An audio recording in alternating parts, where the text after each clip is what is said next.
At the Loop Pro, we strip away the complexity from healthcare failures and get straight to the core lessons and recommendations that matter most. Each weekly episode gives you the essential information to help reduce harm, critical insights you can use, share, and apply. Let's jump into this week's episode, where we're talking about 3 weeks, one forgotten swab, and a patient safety nightmare. And please, if you feel this information could help someone else, share it. Together we can save lives and reduce harm. Today we're looking at a case that really highlights how quickly things can go wrong, even during what seems like a routine procedure in the ER. Yes, and this particular case involved a patient who came in with a deep, penetrating wound to their leg. We're not talking about just a surface injury here. That's right. The wound was serious enough that immediate intervention was required to control the bleeding. The medical team did what they needed to do in the moment. They quickly packed the wound to stop the hemorrhaging and applied a dressing. And this is where things started to go sideways. The team used what was available at the time, a non-radio-opaque dressing. For those who might not be familiar with the term, radio-opaque means the material would be visible on an X-ray. This dressing wasn't.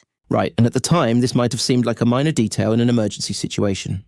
But that single decision, using a non-radio-opaque dressing, would end up creating a significant patient safety issue that wouldn't be discovered until much later.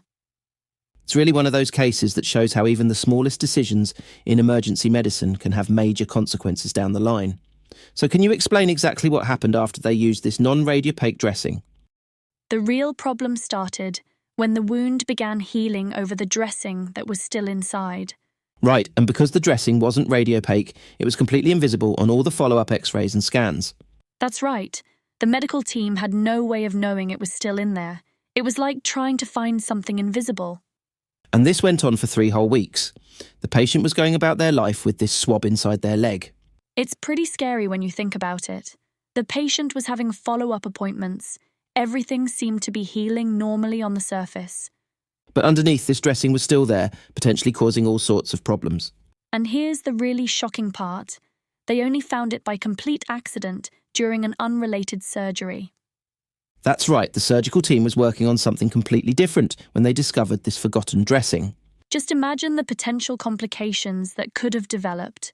We're talking about risk of infection, inflammation, delayed healing. And all of this could have been prevented if they'd just used a radio-opaque dressing in the first place. Or if there had been some way to detect it during those 3 weeks of follow-up care. This really shows how one split-second decision in the ER, choosing which dressing to use, can have such serious consequences weeks down the line. Okay, so let's have a look at how we can break down the key lessons we need to learn from this case. First and foremost, the importance of using radio-opaque materials can't be overstated. Absolutely. It's such a simple thing, but it could have prevented this entire situation. Every trauma unit needs to have radio-opaque dressings readily available. And it's not just about having the right materials. Documentation is crucial too. Every single item that goes into a wound needs to be recorded. Right? And that documentation needs to be clear and detailed enough that anyone looking at the chart later can understand exactly what was used and where. Another major takeaway is the importance of thorough wound examination. You can't rush through these assessments, even in high-pressure situations.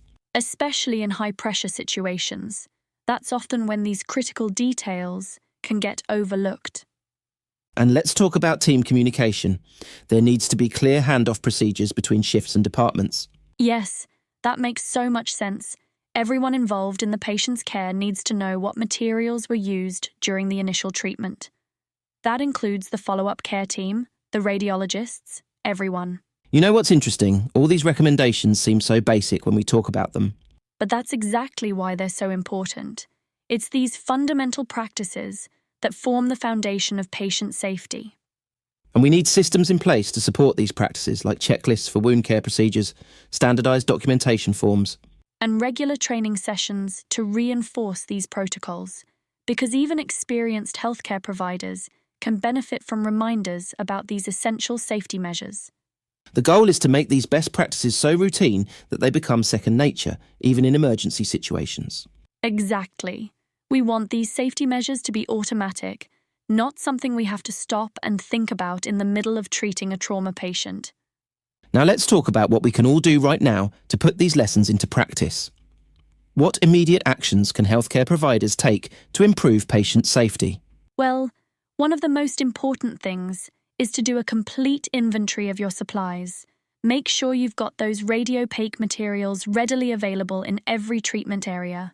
And not just available, but properly organised so they're easy to find in those critical moments when things are busy. Yes, absolutely. You need to have a reliable system for checking and restocking these supplies regularly. It's not enough to just have them somewhere in the building. Another practical step is to implement a buddy system for double-checking wound care procedures. That's right. Having another set of eyes can make all the difference, and it doesn't add much time to the procedure, but it adds a huge layer of safety. What about creating that culture of safety we talked about? How can healthcare providers start building that today? I think it starts with encouraging open communication. Make it clear that everyone on the team has permission, well, actually, the responsibility, to speak up if they see something concerning. And leaders can start by modelling this behaviour themselves, right? Absolutely. When leaders admit their own near misses and share what they learned, it creates an environment where everyone feels safe doing the same. Another practical step is to create clear, standardised protocols for wound care and dressing applications. Yes, and these protocols should be visible and accessible, maybe even create some quick reference guides that can be posted in treatment areas. And what about documentation? How can we make that easier and more consistent? Simple checklists can help. Having a standardized form where you check off each step, including the type of dressing used, can make a huge difference. As we wrap up today's discussion, I want to emphasise how critical attention to detail is in everything we do, even in the most routine procedures. That's right. It's these seemingly small decisions, like choosing the right type of dressing, that can have such huge impacts on patient outcomes. Remember, patient safety isn't about doing one big thing perfectly. It's about doing all the little things consistently and carefully. And if you take just one thing away from today's episode, let it be this. Never assume that because you've done something hundreds of times before, you can let your guard down. Thank you all for joining us today. We hope you'll put these safety measures into practice in your own healthcare settings. And please, share this information with your colleagues. Sometimes the simplest changes can prevent the most serious complications. Until next time, stay safe and keep prioritising patient safety in everything you do. Remember to check out our website for the full case report and additional resources.